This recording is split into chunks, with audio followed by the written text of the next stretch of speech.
देते हैं जिन्होंने ये थ्योरीज दी।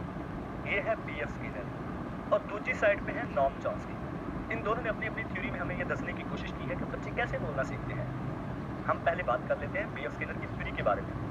B.F. स्किनर ने एक थ्योरी हमें दी जिसका नाम था थ्योरी ऑफ बिहेवियरिज्म, जिसमें सबसे पहले वो ये कहता है language learning is change in behaviour.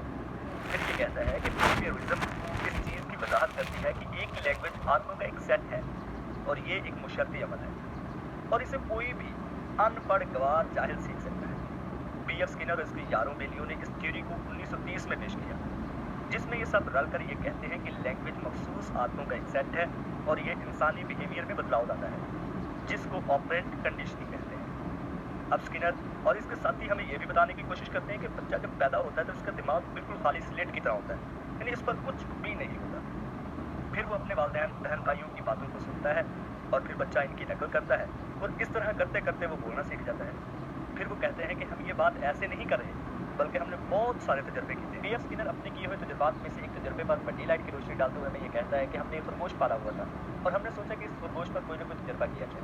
दोस्तों, कुछ बुक्स ऐसी है जिसमें ये लिखा गया है कि ये तजर्बा चूहे पर किया गया था, लेकिन कई बुक्स ऐसी भी हैं जिसमें ये भी लिखा गया है कि ये तजर्बा खरगोश पर किया गया है।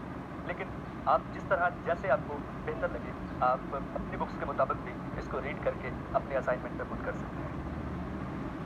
हमने इस खरगोश को एक डब्बे में बंद कर दिया और साथ ही इस डब्बे में एक सलाख भी रख दी। इस सलाख का मकसद ये था कि जब भी ये खरगोश इस सलाख को दबाएगा तो इस काम के बदले इसको खाने के लिए कुछ न कुछ दिया जाएगा और ये काम करने के लिए खरगोश को बिल्कुल भी मजबूर नहीं किया जाएगा।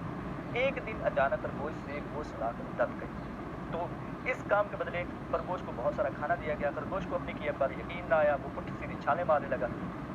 वो खैर इस चाल को समझ गया, जब भी वो बार को प्रेस करता था उसको खाने के लिए बहुत कुछ दिया जाता। फिर स्किनर और इसके साथी ने सोचा कि अब खरगोश हमारे इस चाल को समझ गया है, क्यों ना इसके लिए कुछ औखा काम और सिलेक्ट किया जाए। तो अब इसके लिए ये काम रखा गया कि जब भी डब्बे पर लाइट पड़ेगी तब खरगोश को बार को प्रेस करना होगा। अगर वो ऐसे प्रेस करता रहेगा तो इससे कुछ भी खाने को नहीं दिया जाएगा।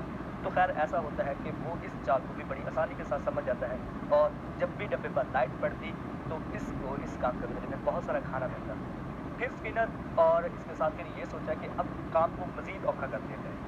अब काम ये किया गया कि खरगोश को मुकर्रर किए गए टाइम के मुताबिक बार को यानी सलाख को दबाना होगा, तब इसको खाना दिया जाएगा। यानी मिसाल के तौर पर अगर खरगोश बार को 5 मरतबा दबाता है तो इसको खाने के लिए कुछ न कुछ दिया जाएगा, वरना नहीं दिया जाएगा। अगर 4 या 6 या 7 यानी कम या ज़्यादा दबाएगा तो इसको इसके बदले में कुछ भी नहीं दिया जाएगा। खैर खरगोश ये चाल भी उनकी समझ गया। अब इसी तजर्बे को बुनियाद बनाकर B.F. स्किनर ने यह थ्योरी पेश कर दी कि बिल्कुल बच्चा इसी तरह ही अपनी फर्स्ट लैंग्वेज को यानी मदर लैंग्वेज को सीखता है और फिर वो कुछ एग्जाम्पल्स भी हमें देता है। एग्जाम्पल हमें कुछ इस तरह दी जाती है कि जब इनके बच्चे भूखे होते हैं तो इस हालत को स्टिमुलस कहते हैं। फिर बच्चा रोता है ताकि बड़ों का कोई रिस्पॉन्स मिले और फिर बच्चे को माँ दूध पिलाती है और हमें कोई ना कोई रिएक्शन देखने को मिलता है। इस रिएक्शन को रेनफोर्समेंट कहते हैं।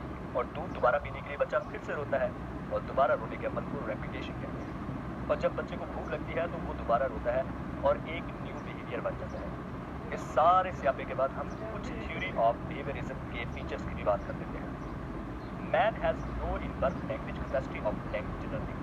मतलब ये है कि कोई भी शख्स कुदरती तौर पर लैंग्वेज सीखने की कैपेसिटी के साथ पैदा नहीं होता।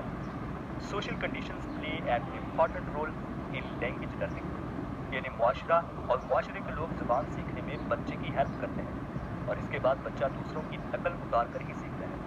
और बच्चे के लिए स्टिमुलस, रेनफोर्समेंट और रिस्पॉन्स वाली हालत होगी तो बच्चा बोलना सीखेगा, वरना नहीं सीखेगा। अब हम बात कर लेते हैं कि नॉम चॉम्स्की अपनी थ्योरी में क्या कहता है। सबसे पहले तो वो ये कहता है कि स्किनर की थ्योरी को मैं नहीं मानता, क्योंकि जानवरों और डंगरों पर तजर्बात करके बच्चे के बोलने के बारे में थ्योरी पेश करना जानवरों के साथ सरासर ज्यादती वाली बात है। और स्किनर ये भी कहता है कि मैं तो सारी वजाहत कर दी है, बच्चा कैसे बोलता है, मगर पेचीदा सोच और पेचीदा ख्यालात का इसमें जिक्र ही नहीं किया गया। और किसी बच्चे को बोलने के लिए किसी लालच या इनाम की ज़रूरत नहीं होती। और फिर ये भी कहता है कि बिहेवियरिज्म थ्योरी प्रॉब्लम सॉल्विंग पर बुनियाद की गई है, हालांकि लैंग्वेज लर्निंग कोई प्रॉब्लम ही नहीं है। इसके बाद चॉम्स्की अपना ज़ाती सियापा डालता है कि किस तरह बच्चे अपनी मादरी ज़बान को सीखते हैं। सबसे पहले तो आपको बताते चलें कि चॉम्स्की ने जो थ्योरी पेश की है वो स्किनर की थ्योरी के जवाब में थी, यानी इट द जवाब खंगर इट ना। और इसकी थ्योरी का नाम था थ्योरी ऑफ मेंटलिज्म। सबसे पहले वो ये कहता है कि each person has an innate capacity for using and learning language, यानी हर शख्स जवान हुई यानी पैदा होते ही अपनी फर्स्ट लैंग्वेज को सीखने की काबिलियत के साथ पैदा होता है। और दूसरा ये कि सोशल कंडीशन फर्स्ट लैंग्वेज को सीखने में कोई किरदार अदा नहीं करती, बल्कि इंसानी दिमाग में एक पुर्जा फिट होता है, यानी एक डिवाइस होती है जिसको लैड कहते हैं, यानी language acquisition device. First language सिर्फ सुनने से ही आना शुरू हो जाती है। कई बार बच्चा गलती करता है, फिर वो ऐसा ऐसा अपनी गलतियों को सुधारता है और सही बोलना सीख जाता है। बच्चा अपनी ग्रामर खुद सेट करता है, यानी दूसरों के रवैये इसकी फर्स्ट लैंग्वेज पर कोई भी असर नहीं रखते। और बच्चे के जहन के अंदर नेचुरली फर्स्ट लैंग्वेज को सीखने के लिए ग्रामर का स्ट्रक्चर पहले से ही इंस्टॉल होता है। और बच्चे का माइंड ब्लैंक स्लेट नहीं होता, बल्कि इसके अंदर ऑलरेडी लैंग्वेज सीखने के लिए स्ट्रक्चर मौजूद होता है। नॉम चॉम्स्की अपनी थ्योरी में ये भी कहता है, language is not a behaviour but a specific mental process.